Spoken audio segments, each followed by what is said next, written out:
एक खुशहाल गांव में अचानक फैली दहशत की सूचना देने के लिए विद्याधर अपने दो परम मित्र को सूचित करने उनसे मिला। गांव में कुछ अनहोनी ना हो जाए, इसके लिए उसे सूचना देना भी जरूरी था। अरे विद्याधर, क्या खास बात है जो हमें दिन रहते ही बुलाया? अब बताओ।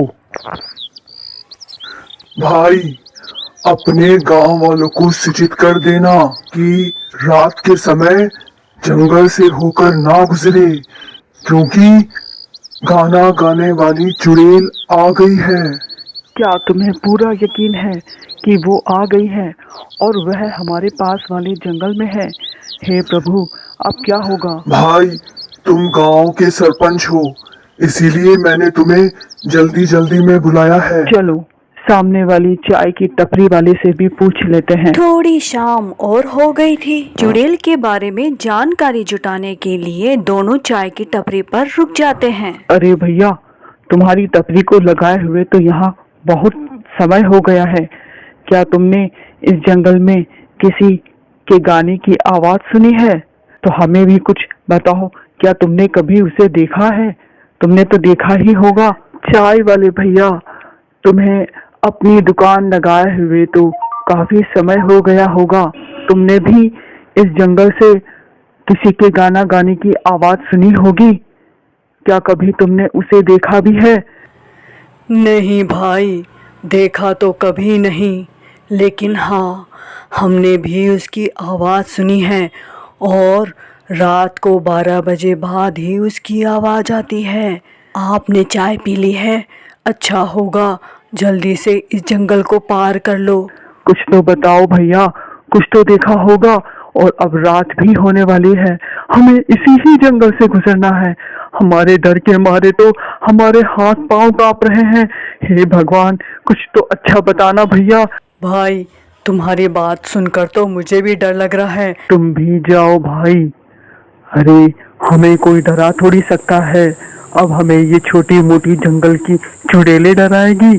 आएगी सामने तो देख लेंगे। भागो भागो भागो, जय बजरंगबली, जय बजरंगबली, राम राम राम राम राम राम राम राम। भागो भागो भागो। अरे रुको, मेरे लिए भी रुको। अरे अरे, मैं तो नहीं रुकता, मैं तो जा रहा हूँ। भागो भागो। और सीधे अपने घर की तरफ भागे और दरवाजा जोर जोर से खटखटाने लगे। अरे क्या कर रहे हो? दरवाजा इतना जोर से क्यों खटखटा रहे हो? पूरा दरवाजा ही तोड़ के बाहर निकालोगे क्या? सब्र नहीं होता? अरे भाग्यवान, हमारे गांव के पास वाले जंगल में वह चुड़ैल फिर से आ गई है। हे भगवान, आज तो मेरी बहन भी शहर से आने वाली है। उसी रात भीमा की बहन और उसके जिया जी उसी रास्ते से गुजर रहे थे। भाग्यवान, क्या तुम्हें कोई आवाज सुनाई दे रही है? किसी के गाने की आवाज? दोनों पति पत्नी यहाँ वहाँ अपनी नजरें दौड़ाते हैं, आवाज को नजरअंदाज करते हुए आगे बढ़ते हैं कि और एकदम रुक जाते हैं। तभी उन्हें सामने से वही चुड़ैल आती हुई दिखाई देती है। तुम्हें मुझसे डर नहीं लगा?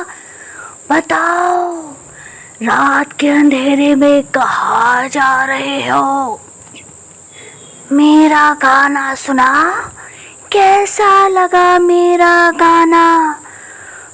अच्छा बोलना, नहीं तो देखो मुझे, मैं हवा में उड़ भी सकती हूँ। गाना तो बहना बहुत लाजवाब गाया है, सुनकर मजा आ गया। तुमने तो हमारा दिल खुश कर दिया बहना। ऐसा गाना तो हमने कभी नहीं सुना।